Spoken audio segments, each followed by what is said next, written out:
Hello, boa noite para quem está entrando aí. Hoje a gente vai fazer um debate muito especial sobre direito à cidade e vereança com o deputado Goura.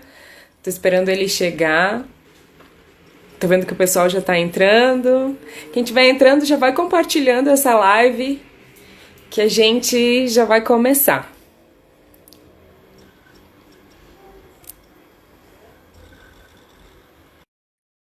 Ele já está entrando.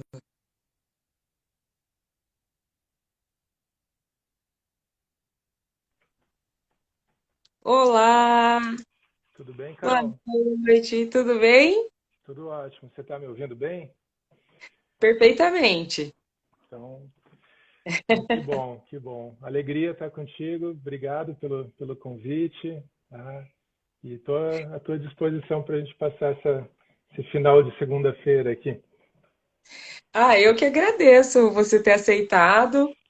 E bora lá começar, que o tempo do Instagram é só 50 minutos. Então acho que a gente já pode entrar na conversa.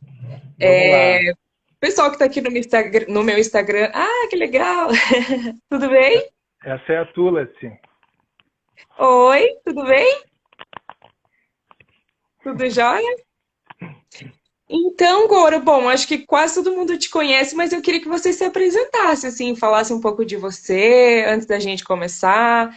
Queria também que você falasse um pouco da tua trajetória, né? Como que você entrou aí na cena pública e nesse mundo político.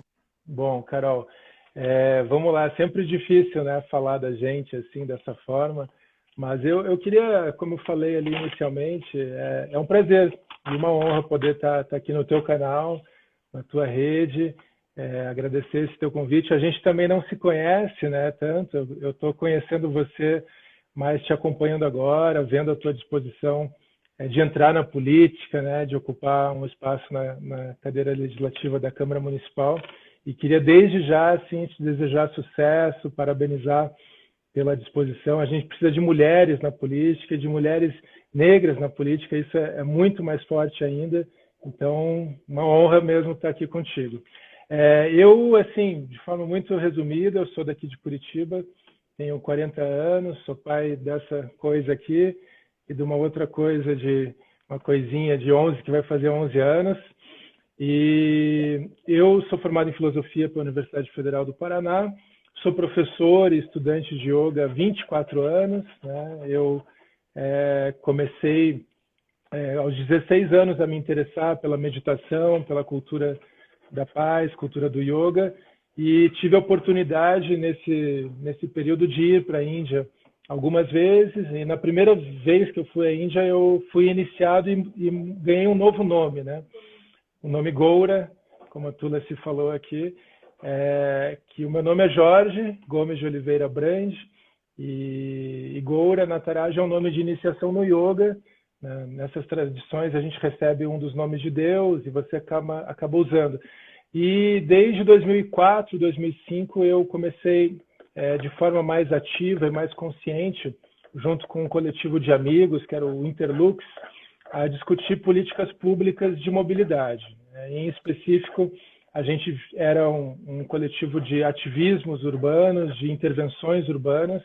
A gente saía para desde colar lambe-lambe pela rua, fazer grafite, stencil. A gente começou ali a pensar a ideia da bicicleta como uma intervenção urbana. Isso não foi, obviamente, uma coisa completamente de Curitiba, isolada do resto do mundo, não. Era um movimento que já estava acontecendo aqui no Brasil. A gente já sabia que em São Paulo já existia o movimento da bicicletada, e era um movimento que já estava acontecendo em diversas cidades da Europa, da América Latina, que era justamente um questionamento sobre a cultura do automóvel, a maneira como o automóvel ele determinou o urbanismo das últimas décadas.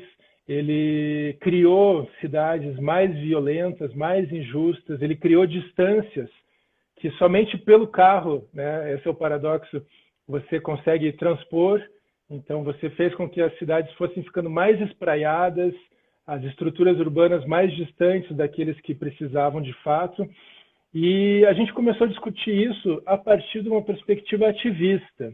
a gente estava na rua gritando menos carros, mais bicicletas e fazendo intervenções. E em 2007, no Dia Mundial Sem Carros, 22 de setembro de 2007, a gente teve a pintura da ciclofaixa pirata, que foi um sábado de manhã, a gente pintou uma ciclofaixa e acabamos na delegacia do meio ambiente por causa disso, por crime ambiental, por pichação. E a partir daí, assim, a mídia deu uma cobertura muito grande para aquilo que a gente fez, isso estou falando 14, 13 anos atrás, e começou, né, a ter um olhar diferente em relação à bicicleta. E a gente só foi intensificando isso.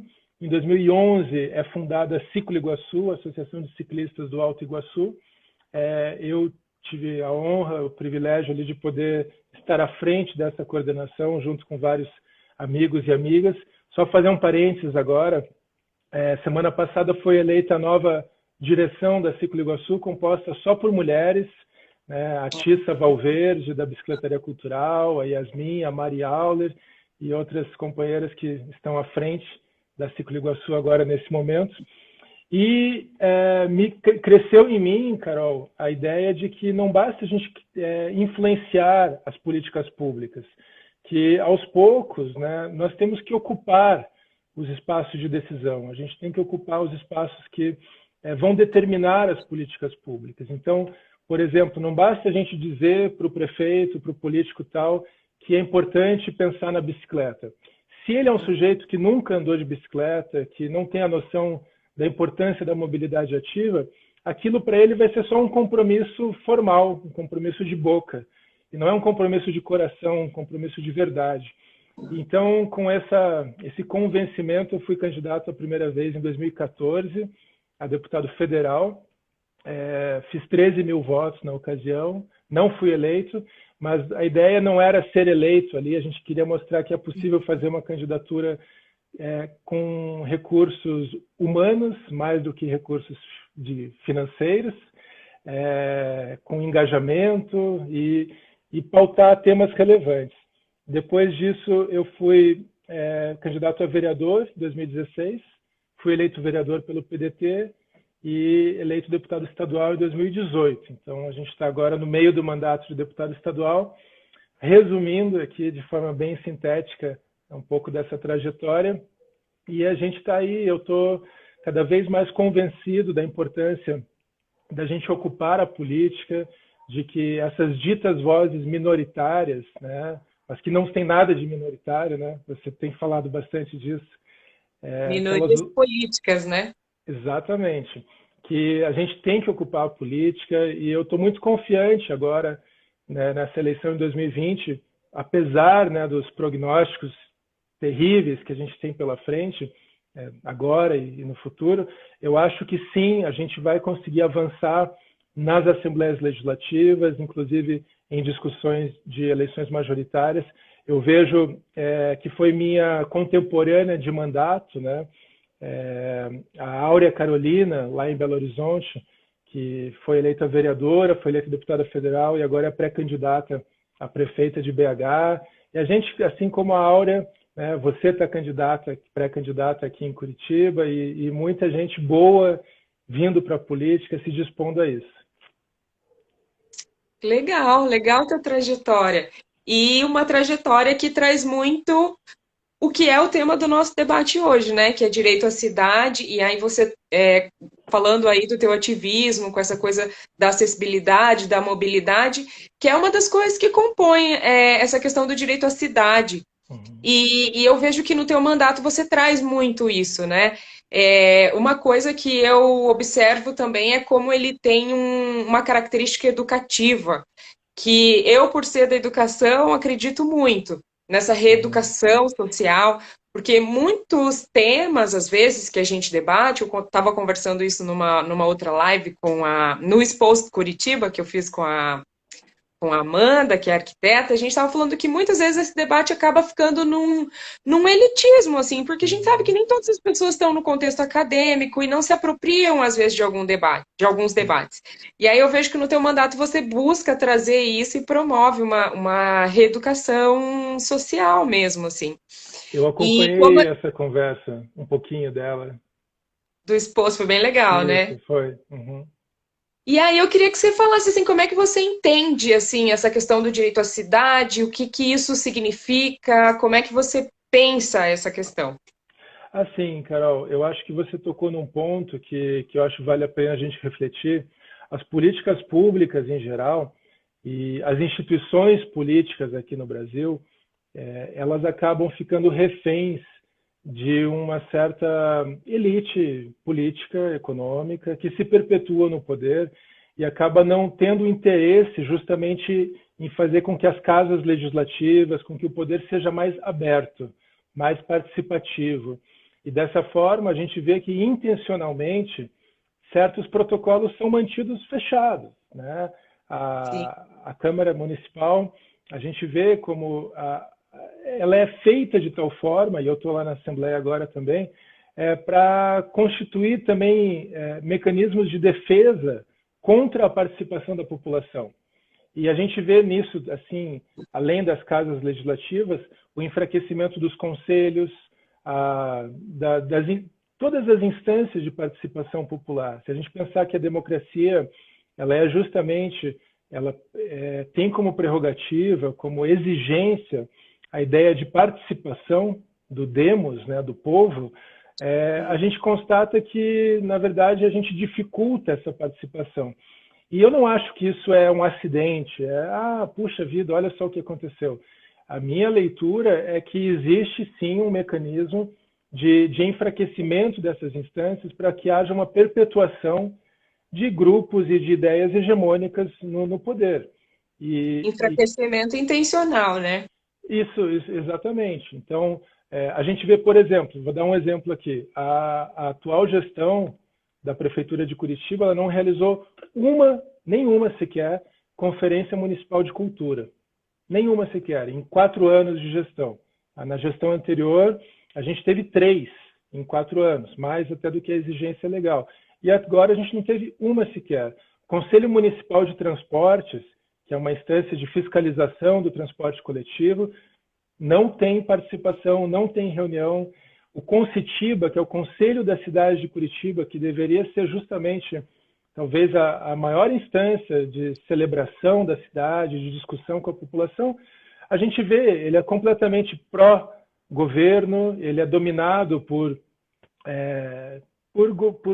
interesses do governo que está sendo exercido. Então, eu acho que é importante a gente pensar assim que as reais mudanças, quando a gente vai falar de direito à cidade, elas vão acontecer de fato quando a gente tiver participação popular. E para isso eu acho que exige Todas essas instâncias, né? em todas as Fortalecendo instâncias, todas essas instâncias. os conselhos, as associações, os grupos, os coletivos, as formas de participação. E aqui entra num outro ponto, que é justamente essa educação política, né? Eu acabei sendo eleito vereador, eu de fato assim fui eleito e agora, né? Como é que é? O que a gente faz, né? Eu sinto que essa educação mesmo da política formal acaba sendo muito distante da gente. Isso eu estou falando do lugar que eu estou cheio de privilégios, né? De poder ter tido uma educação, acesso a um monte de coisa, mas mesmo assim eu senti e sinto assim que, opa, né, como é que eu consigo entender essa linguagem, dominar essa linguagem para poder influenciar esse jogo, né? E eu, assim, voltando à tua pergunta, a gente tem que entender que a cidade, né, ela deveria ser um espaço de igualdade, um espaço de oportunidades iguais, de acessos iguais, mas historicamente a gente vê como isso não se constitui. Mesmo em Curitiba, que é uma cidade que tem um histórico de planejamento urbano, com questões, assim, avanços históricos muito importantes, significativos, mas a cidade, nessas décadas que se seguiram, desde o plano diretor em 1960, ela acabou perpetuando também e consolidando injustiças, consolidando desigualdades. E a gente viu isso Sim. muito claro, Carol, no processo da lei de zoneamento de Curitiba. Eu não votei nessa lei, porque ela foi concluída só depois que eu já tinha sido eleito deputado, mas que, por exemplo, o IPUC, o Instituto de Planejamento, Pesquisa e Planejamento Urbano de Curitiba, ele tinha um canal privilegiado para os grupos econômicos da cidade discutirem com os técnicos do IPUC as alterações que eles queriam fazer na lei de zoneamento. Tá? Eles tinham reuniões semanais, tá, desses grupos, eles tinham um local, assim, um acesso aberto, enquanto que as associações de bairro, as associações de direitos, elas não tinham esse local. O que elas tinham para apresentar suas ideias? Um Fala Curitiba, que a gente sabe o nível de efetividade, um 156, ou audiências públicas completamente formais, pro forma, desculpa, e que não eram para efetiva participação. Então, por exemplo, as questões de habitação de interesse social, de políticas urbanísticas já previstas no próprio Estatuto das Cidades, acabam não sendo implantadas na cidade por falta de interesse político, porque você tem sim um interesse em manter um determinado grupo social morando numa região da cidade, e não essa troca que a cidade, ela é, assim, quanto mais diversa, quanto mais a gente valoriza o espaço público, que é o espaço justamente desse encontro com os diferentes, mais a experiência urbana se torna mais rica, mais gratificante, educativa até mesmo, né?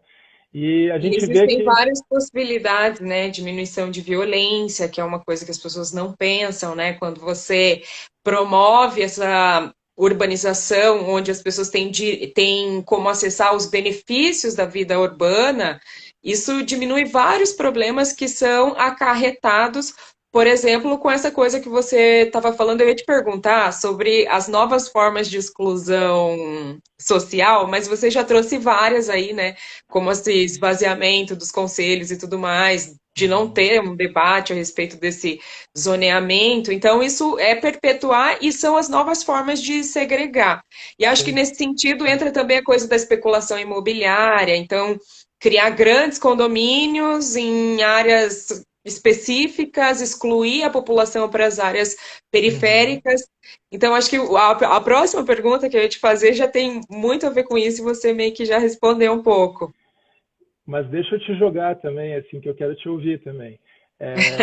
A gente, eu sinto assim, né? Eu não sei se você nasceu aqui em Curitiba também. Nasci. E a gente vê, acho que a gente é mais ou menos, eu sou de 79, né? A gente talvez esteja meio próximo em termos de Não quer que eu geração. fale meu ano, né? Não, não precisa, né? Mas eu vejo assim que a minha experiência de crescer aqui em Curitiba, de conhecer a cidade, ela foi eu estava na adolescência, né, com o skate, com a cultura da bicicleta, e eu lembro assim da gente sair descobrindo os bairros da cidade, de skate, pedalando, e a gente viu nesse tempo, né? Antes tinha, na minha infância, acho que na nossa infância, um shopping center em Curitiba, ou dois. E hoje em O dia, primeiro que eu fui na vida foi o Miller. e a gente vê hoje em dia, né? E é um fenômeno recente, né? Dessa privatização do convívio social. Então, o shopping center ele assim, o símbolo disso, porque a gente esquece a rua, esquece o espaço público e a gente vai para um local onde a gente se sente, entre aspas, protegido, né? Mas eu lembro, assim, fenômenos como a gente teve alguns anos atrás, dos rolezinhos, e a gente sabe, né, como a juventude ou as pessoas que não se encaixam naquele padrão, elas já são vistas como indesejáveis nesses locais, porque aquilo não é um espaço público, onde as diferenças devem ser toleradas, devem ser respeitadas. E Curitiba foi caminhando, né, para essa privatização. Eu queria te perguntar, assim, eu tenho visto que você está debatendo bastante questões relacionadas ao urbanismo, né? Como é que você pensa e avalia isso? Porque você falou dos condomínios, a gente fala do shopping, e existe também uma crítica que é bem constituída em relação ao automóvel, né? Que o automóvel também é um símbolo dessa privatização do espaço público, né? E de um afastamento da pessoa da cidade. Como é que você está juntando essas coisas todas?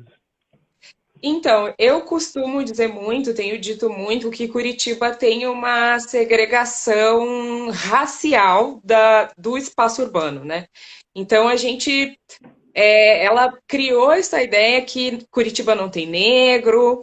As pessoas me perguntam muito de onde eu sou, e eu sou daqui de Curitiba, nasci Uhum, aqui, me criei aqui, minha família é daqui. E essa questão dessa segregação racial, eu comecei a observar depois, no meu período de faculdade, eu comecei a observar essas coisas, porque eu sempre soube muito bem aonde ir para encontrar a população negra. Então, essa história de que Curitiba não tem negro, ela foi criada e ela se uhum, relaciona totalmente com essa coisa da urbanização, do zoneamento, da claro. especulação imobiliária, da gentrificação. E aí tem esse viés racial que é inegável, assim. Uhum, É, uhum, eu sou de uma família, vamos dizer, classe média, baixa. Eu cresci em condomínio, cresci num condomínio em Santa Felicidade. uhum. Então, meu condomínio, assim, a gente era a única família negra que tinha no condomínio. E eu fui perceber a presença da população negra quando eu entrei na militância, quando eu comecei a me relacionar com os movimentos sociais negros. A marcha do Crespo aqui em Curitiba, que foi recente, foi o auge, assim, porque aí Uhum. eu pude ver a quantidade e a presença da população negra, mas população que está totalmente no espaço periférico e Sim, que sequer tem acesso a esses debates todos que você sim, trouxe aí, né? sim. Não tem direito de pensar a cidade, não tem direito de se Sim. beneficiar de diversas coisas da cidade. Você Uhum, falou dessa coisa dos rolezinhos. A gente teve aquela notícia horrorosa dos adolescentes que não podiam entrar ali no Shopping Paládio. uhum. Então, muitas vezes a gente não para pensar quem são essas pessoas que estão sendo criminalizadas, expulsas e afastadas desse contexto social, dessa vida urbana que tem a ver com território, que tem a ver com espaço, que tem a ver com poder, que tem a ver Claro. com racialização, que tem a ver com gênero também. Isso é uma coisa Uhum, que eu tenho discutido, de como o espaço urbano também não é pensado para as mulheres. sim, Então, ele chega a ser hostil, né? claro. A gente pensa em iluminação, por exemplo, a violência policial em Curitiba, que é inegável, e que a polícia que serve como instrumento para manter esse afastamento. É. Eu vi E uma a notícia gente. que eu fiquei barbarizada Hum. de saber que a Maria Gadu foi hostilizada pela polícia aqui no passeio público. No passeio público, No não. Largo da Ordem ali. No Largo da Ordem. É, Então, eu estava assim, com ela meia hora antes ali. ai, gente, é só em Curitiba para um trem desse. Não, só em Curitiba não, mas assim, coisas que acontecem na nossa É, cidade, né? mas é que a E que gente eu não vive. tinha um olhar, eu demorei para construir esse olhar. E Sim. hoje eu consigo perceber muito bem por que que as pessoas se assustam, por exemplo, quando eu digo que sou daqui, que nasci aqui, que a minha família é Uhum, daqui, que boa uhum. parte da minha família mora aqui. Porque é isso, né? As pessoas, dependendo do espaço onde ela está inserida na cidade, ela acha que a gente não existe mesmo. Sim, sim. Não, e você falou com muita propriedade, Carol. Assim, a gente vive essa narrativa, né, de uma Curitiba mítica, de uma Sim. cidade sem problemas sociais, de uma cidade que é linda, cheia de jardins e cheia de não sei o quê, de uma suposta cidade europeia, né, que se acha muito europeia e que você colocou muito bem, que se esquece da sua dívida com o povo negro, com os povos indígenas e faz questão de invisibilizar isso. E eu vejo, assim, só para voltar, né, ao tema que você perguntou, existem ações urbanísticas que podem remediar isso. Quando a gente fala Sim. de uso misto, de habitação de interesse social, é você pensar que, por exemplo, no centro da cidade, a gente tem muitos espaços vazios, espaços subutilizados, prédios vazios, prédios abandonados, que poderiam estar servindo de moradia, né? Exatamente. E não se faz isso. Você tem grandes empreendimentos novos, onde você poderia ter ali uma estrutura tal para uma população, assim, alguns andares, alguns apartamentos, uma população que não vai pagar aquele valor do empreendimento, mas que pode pagar um valor mais baixo. Mas isso não é levado em consideração. Então, se faz assim, de forma inversa, ao invés da gente agir para a redução das desigualdades, a gente tem um governo que está agindo para aumentar e perpetuar essas desigualdades. Um exemplo aqui, né, a E gente tenta poderia estar... invisibilizar, né? E tenta invisibilizar. E você falou do acesso à cidade, né, à infraestrutura urbana, aos equipamentos de cultura, a atual reforma que está tendo do Parque São Lourenço. O Parque São Lourenço é um parque incrível, central, assim, central para o urbanismo da cidade, muito importante, mas já é um espaço consolidado de lazer, de cultura. Sem dúvidas que os teatros, o Cleon Jacques, o Centro de Criatividade precisavam de uma reforma. Mas o que está acontecendo ali? Agora está sendo criado um memorial paranista. São 6 milhões de reais sem licitação da escolha curatorial do prefeito para consolidar um espaço que já é consolidado. Por que a gente não faz isso lá no Sítio Cercado? Por que a gente Sim. não leva uma estrutura desse nível de equipamento de cultura e lazer para uma região da cidade deprimida socialmente, onde você não tem acesso a tanta coisa assim? Por que as melhores infraestruturas urbanas acabam se consolidando nas mesmas áreas de sempre, né? E a gente tem, uma crítica aqui, já que a gente está falando de urbanismo, né, Carol? O tal Vale do Pinhão, né? Que eu fui muito crítico desde o início, porque eu acho que a gente não pode querer circunscrever a ideia de inovação a um local geográfico. Eu acho que a gente tem que pensar a cidade inteira como espaços de inovação, mas tem uma coisa ali que me incomoda muito. O Vale do Pinhão, ele está no meio de 2 rios, o Rio Belém e ali os rios do Parolim, eu não lembro o nome exato do rio ali, e no meio de 2 comunidades historicamente esquecidas da cidade, muito próximas da região central, e que tem, para muitas famílias ali, o tratamento de resíduos como uma fonte de renda. Em nenhum momento o tal Vale do Pinhão pensou nessa inserção, nesse diálogo com essas comunidades, de pensar em inovações para essas comunidades também. E acaba sendo só uma propaganda, mais um marketing para a prefeitura para vender no exterior como uma cidade inovadora, né? Sim. Não, e eu questiono muito, tenho dito, né? Como é que Curitiba consegue vender essa imagem de cidade moderna? Porque não tem nada de moderno. As coisas que o Greca vem fazendo, por exemplo, não tem inovação, não tem um pensar a cidade num sentido inovador de fato, né? Essa perpetuação mesmo. Perpetuação de ficar fazendo coisas nos bairros de sempre, nos bairros centrais, nos bairros classe média, e não pensar, e não acessibilizar mesmo a cidade, não operar nesse sentido. Eu A ia te gente, perguntar se olha, Curitiba atende o Estatuto da Cidade, mas nem precisa mais, né? Eu acho. olha, eu acho que assim, em termos de legislação urbanística, né, você mencionou o Estatuto das Cidades, a gente tem a Lei de Mobilidade Urbana de 2012, que é uma lei que trata, assim, diz que a prioridade na gestão urbana tem que ser do não motorizado sobre o motorizado, ou seja, a mobilidade ativa, pedestres, ciclistas, pessoas com deficiência, tendo sim uma prioridade em relação ao uso dos motores, ao uso do carro, e do coletivo sobre o individual. Essa legislação existe, ela só não é respeitada. E aqui vai muito ao que a gente falei no início, que é justamente essa questão de empatia do gestor político, do técnico e também do político.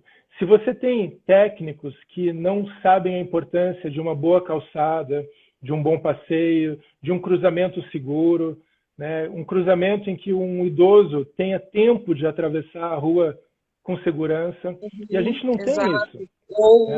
um deficiente físico, visual, enfim. E é pensar justamente a cidade a partir dessa perspectiva. Se a cidade for boa para as crianças, se a cidade for boa para os idosos, para as pessoas com deficiência, ela vai ser uma cidade muito boa para todo mundo. Só que a gente E não tem aí, uma nesse política... sentido, a gente, fala muito da necessidade de ter os sujeitos pensando a cidade. Então, é óbvio que se você for pensar a cidade apenas com pessoas de determinada classe, de Isso. determinado recorte, você vai ter um olhar, e isso pode se ampliar muito quando você traz os sujeitos para dentro dessa discussão e para formular Claro, essa forma de organização da cidade, né? E nesse com sentido, aí a certeza. gente tem um problema histórico na nossa democracia, que é justamente a exclusão política de vários sujeitos. Eu digo também, né, que Curitiba nunca teve uma vereadora negra. Isso tem um peso Tem. histórico, isso traz uma denúncia, assim, porque eu não tinha pesquisado muito sobre os perfis dos vereadores. A gente sabe, sim, no geral, mas eu não tinha olhado para isso. Comecei a olhar agora mesmo na Uhum. pré-campanha. E Sim. essa informação veio agora no contexto da pré-campanha, que eu falei, não, nunca teve.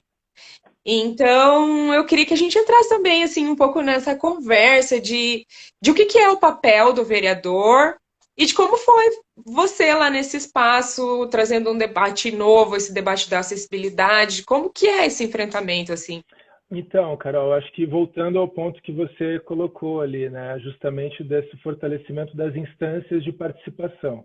E a gente só vai ter políticas públicas efetivas tendo a participação das pessoas, né, e de todas as pessoas, não só de um grupo privilegiado que, sei lá, tem o Uhum, WhatsApp do prefeito ou que janta com o prefeito no country club, etc.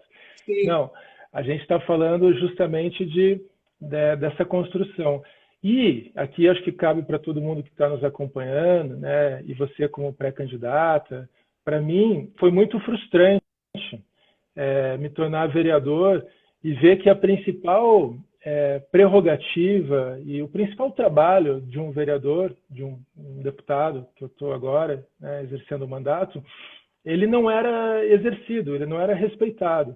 Que a ideia é justamente de fiscalizar o poder executivo, fiscalizar no sentido do bom cumprimento das leis, das políticas públicas, mas também do orçamento como um todo. E o que a gente vê? Né? Infelizmente, né? Por isso que mais aqui um recado para todo mundo, a gente tem que eleger pessoas como a Carol, fortalecer essa ocupação da política, para que essa qualidade do poder legislativo seja exercida, a qualidade de fiscalização. A gente vê as câmaras legislativas, tanto no âmbito municipal quanto no âmbito estadual, muito comprometidas com o governo, com o poder executivo, no sentido de, vamos negociar aqui um apoio para o meu bairro ou para a minha pauta, e, em contrapartida, eu abro mão de fiscalizar, eu abro mão de... Claro que isso não é dito dessa forma, mas na prática é isso. Então, a gente vê as oposições, elas acabam sendo sempre muito limitadas, muito diminutas. Na Câmara Municipal, eu me posicionei de forma independente no início, porque eu justamente queria entender aquele jogo que estava, né, no qual eu estava Uhum, entrando. sim. E eu logo vi assim que eu não tinha como estar na base do governo, porque isso significava abrir mão do meu senso crítico, significava abrir mão do compromisso que eu tinha com as pessoas que me elegeram, de discutir, de defender políticas públicas necessárias. E culminou naquele espetáculo horrível, triste, que foi a transferência da Câmara Municipal, do plenário municipal, para a Ópera de Arame, né, Sim, com um para destruir aparato a carreira dos policial. professores, né? Dos trabalhadores Exatamente. da educação municipal, né? Isso, dos servidores, dos professores, e ali, assim, eu saí dali, né, como oposição, junto com a vereadora professora Josete, junto com alguns poucos, a gente era 8 de 38, né, Tá. e, é, e agora na Assembleia, a mesma coisa se repetiu, né, a gente se fala ali Igual, né? que a história se repete, né, como tragédia, depois como farsa. E a gente teve o mesmo episódio, a Assembleia dessa vez foi transferida para a Ópera de Arame, e aquilo ali para mim foi a gota d'água também. Eu fui oficialmente para a oposição, estou lá na oposição junto com os companheiros e a companheira Luciana Rafaim. E a gente está vendo assim, lá na Assembleia é ainda pior, Carol, porque somos 7 de 54, né?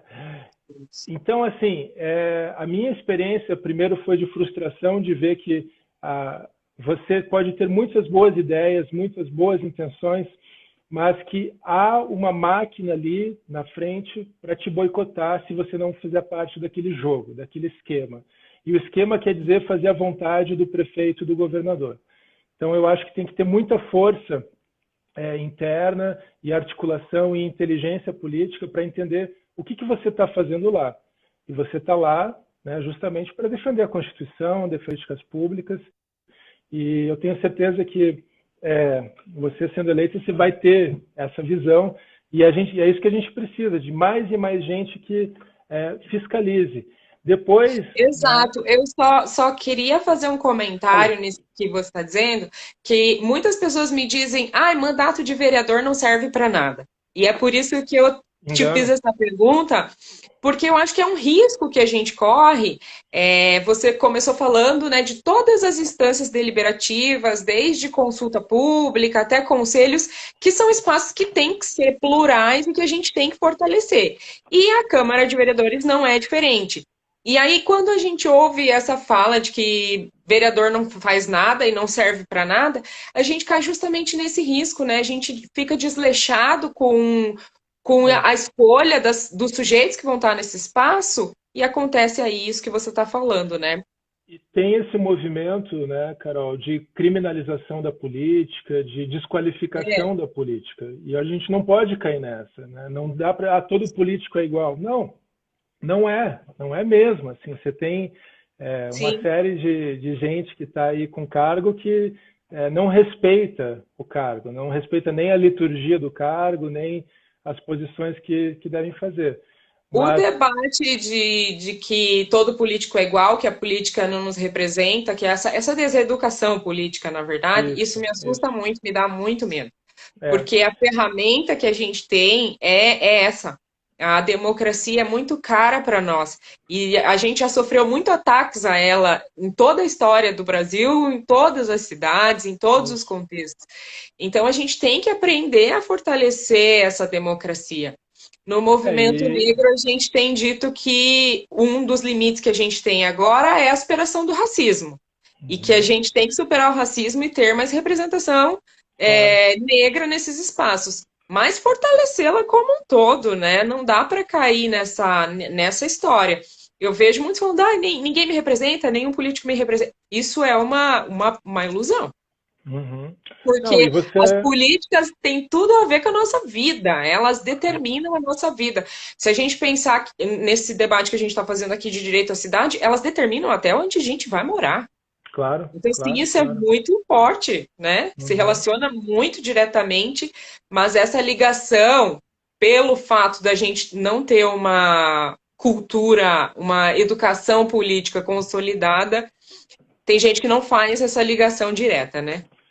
Eu entendo que não é simplesmente você ir lá votar a cada 2 anos e lavar as mãos e se esquecer. Eu acho que a construção de uma cidadania ativa, ela é o pressuposto para a gente ter uma democracia e ter instituições e ter políticas públicas que vão trazer esses benefícios para o conjunto da sociedade.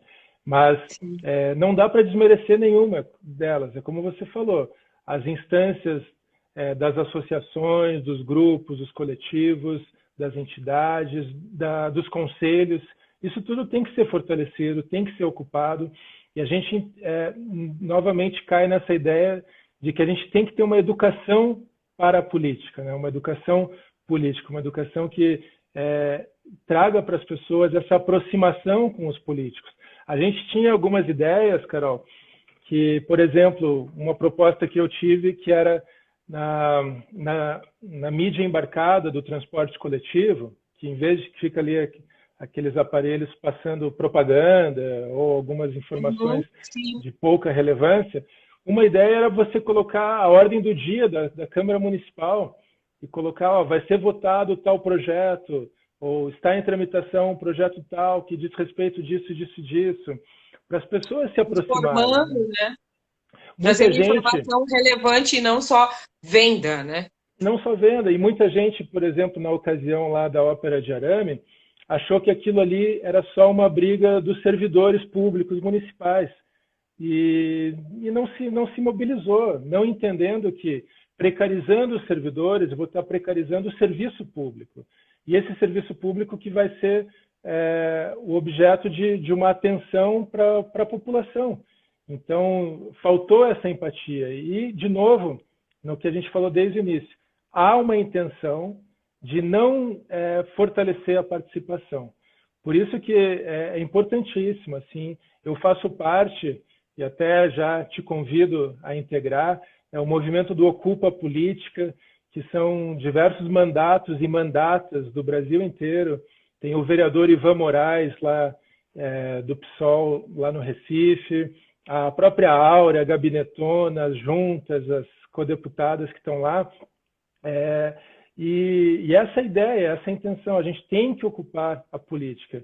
E eu tive recentemente um debate com eles e o Ivan falou uma coisa que fez muito sentido para mim, que, olha, muitos de nós, 4 anos atrás, não imaginávamos estar na posição que a gente está hoje, né? E cá estamos. Então, eu acho que o movimento tem que ser esse, né? Da gente se juntar, se fortalecer. Eu acho que, pensando nas eleições municipais este ano, não pode ter uma ideia de competição, né? Mesmo dentro de partidos, do partido específico, mas a gente tem que pensar como que o nosso campo democrático tem que avançar, como que o nosso campo de defesa dos direitos, da luta antirracista, da luta pelo direito à cidade, como que a gente vai conseguir crescer. E eu estou me colocando também nesse processo que a gente tem que ter uma visão de curto, médio e longo prazo. Como que a gente em 2022 vai estar, 2024 e 2030. Sim, se em 2022 a gente vai ter eleições novamente para a Assembleia, governador, etc. A gente tem que avançar, não pode continuar 7 ali, tem que ir pelo menos 10 e assim por diante, né? E eu te pergunto, Carol... A gente tem que avançar.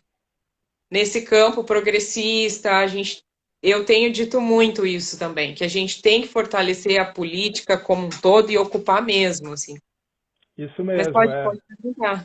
Não, a Ângela estava comentando aqui, né, sobre o PSOL. Eu já falei para os companheiros e companheiras do PSOL que eu acho importantíssimo que o PSOL faça uma cadeira legislativa, porque... Nunca teve, né? E o PSOL ele tem representatividade no Rio Grande, Santa Catarina, e no Paraná está ausente, o próprio PCdoB também.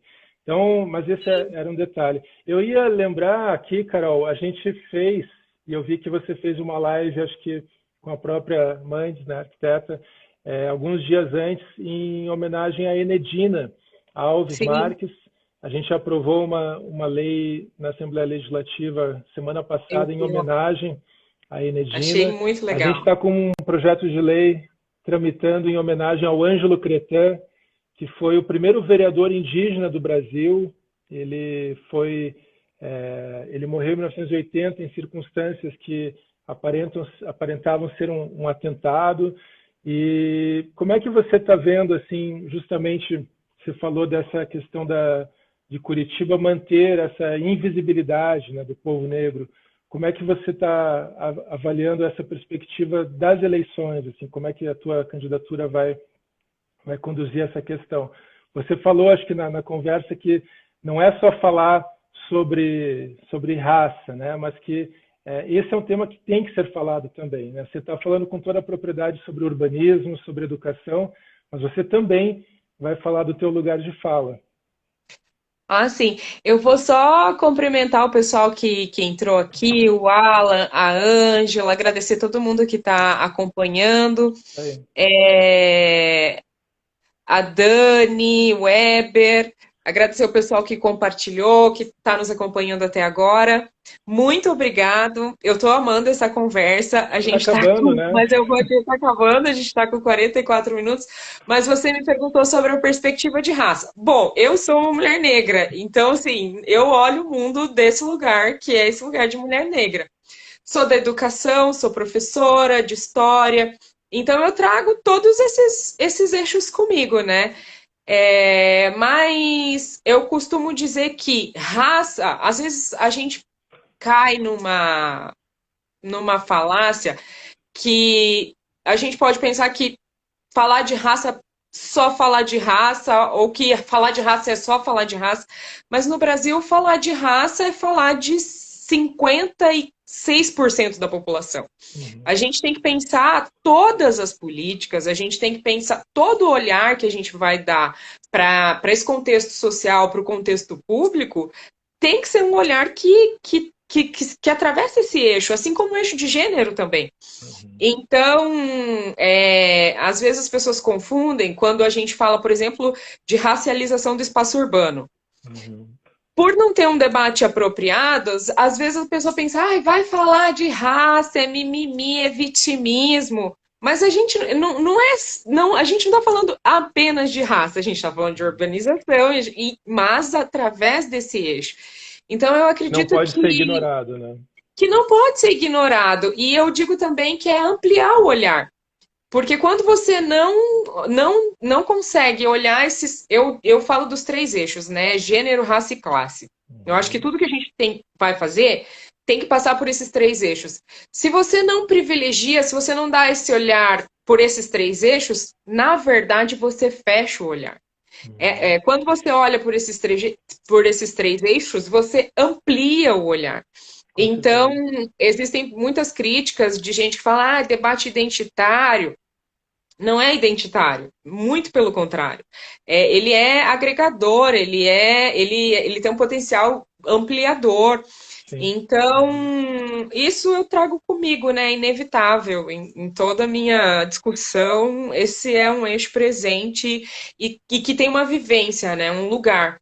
Porque, como Uhum. eu disse, eu sou da cidade e toda vez que eu saio eu tenho que ouvir da onde eu sou, da onde que eu vim, se eu sou de Curitiba mesmo, e aí já vem essa denúncia, né? Ou seja, se as pessoas realmente acham que não tem negro em Curitiba, como assim? Uhum. Né? Uhum. E aí toda essa contribuição, porque a gente ajudou também a construir a população negra, ajudou a construir Claro, essa cidade. Enedina, claro. como você mesmo conhece e tudo mais. E aí tem todo um orgulho paranista, a gente já falou isso, fica homenageando os mesmos de sempre e invisibilizando essa população que Exatamente. compõe, que constrói, que é economicamente ativa, que Uhum. trabalha, né? Não, e eu Então, isso vejo, Carol, que é pra gente, assim, né? Eu falo aqui do meu lugar também, como um homem branco, de classe média, com todos os meus privilégios que eu tive de estudar em escola particular e etc., de que a gente tem que se colocar nessa posição de escuta, né? De nos colocarmos solidários à luta. Não é mimimi, é um tema que precisa ser falado, né? Essa ocupação do Não, e a gente espaço. precisa se unir, né? Porque a luta Sim, antirracista, essa ampliação da democracia, no sentido de trazer a população negra, a população indígena, essa população que é minoria política, subrepresentada politicamente, que não tem voz, e isso se expressa na falta de políticas que atenda de fato essa população. Essa luta não é só dos negros, essa luta não é só dos indígenas, essa luta é de é de toda a todos. sociedade brasileira. Todos É de estão implicados em ampliar essa democracia e em resolver esse problema. Então, achar que Exatamente. você vai construir isso sozinho também é ilusão. A gente precisa se ajudar nesse sentido. É Uhum. óbvio que você, como um homem branco, classe média, você tem o seu lugar, né, nessa luta. E Sim, eu sim. tenho o meu, e você pode Uhum. falar através do seu lugar. Inclusive, extremamente importante que uma voz como a sua se some na luta antirracista, né? Isso é Com extremamente importante. certeza. Para quantas pessoas você fala, o significado e o impacto que tem você trazer a Enedina, sabe? Isso é muito forte. Uhum. Então, a gente tem que se somar. Não dá para segmentar, não dá para sectarizar. Eu digo que Uhum. as pessoas falam, debate identitário sectariza. Sectariza se a pessoa não souber fazer o debate direito. Porque o Uhum. debate antirracista é da sociedade inteira, é do Brasil, é Uhum. um problema que o Brasil tem que resolver. Com certeza. Então É. a gente tem que se somar muito nessa luta, assim. A gente teve agora essas semanas com a doutora Rita, da Defensoria Pública da União, justamente uma reunião para discutir avanços necessários para o mecanismo de denúncias de racismo, né, o SOS Racismo. E é isso, né, nos colocarmos ativamente contra o racismo, contra o preconceito, mas como você colocou, tendo essa visão de que a construção de uma cidade menos desigual, menos injusta, ela passa Mais também por a plural. gente discutir isso, né? Mais plural, por a gente discutir essas desigualdades e injustiças históricas, né? Então, eu E acho reparar, que, né? Refazer. com certeza, Carol. É. Agora, a gente tem 1 minuto. Ai, eu Eu vou te pedir queria. para você fazer as considerações finais e a gente já ir se Tá bom. despedindo. De Não, eu toda quero. forma, eu já quero te agradecer imensamente. Eu sempre te admirei, te admiro, e Obrigado. estou muito grata aí por essa força e por você ter topado fazer esse bate-papo. Não, eu que agradeço, é uma honra estar contigo. Desejo tudo de bom aqui para ti e conte comigo nessa caminhada, tá? Eu acho que a gente tem que trabalhar fortemente. Essas eleições, elas são centrais e estratégicas para um avanço democrático, para um avanço na luta por direitos. E Curitiba precisa, sim, de uma vereadora negra, uma vereadora que vai defender, que vai ter essa voz ativa lá dentro. Obrigado, Carol. Eu que agradeço. Obrigadão, pessoal que estava aí. Eu não respondi muitas perguntas e não comentei muito o que vocês escreveram para aproveitar o convidado aqui, mas agradeço e até a próxima. Vamos lá. E a gente pode repetir num outro momento também, daí. Sim, podemos Tá bom? repetir. Tá Tá bom. bom. Quem ficou com alguma dúvida, quiser mandar uma pergunta aí a gente pensa em responder numa Valeu, próxima. Carol. Valeu, Beijo. obrigada. Beijo. Tchau, tchau.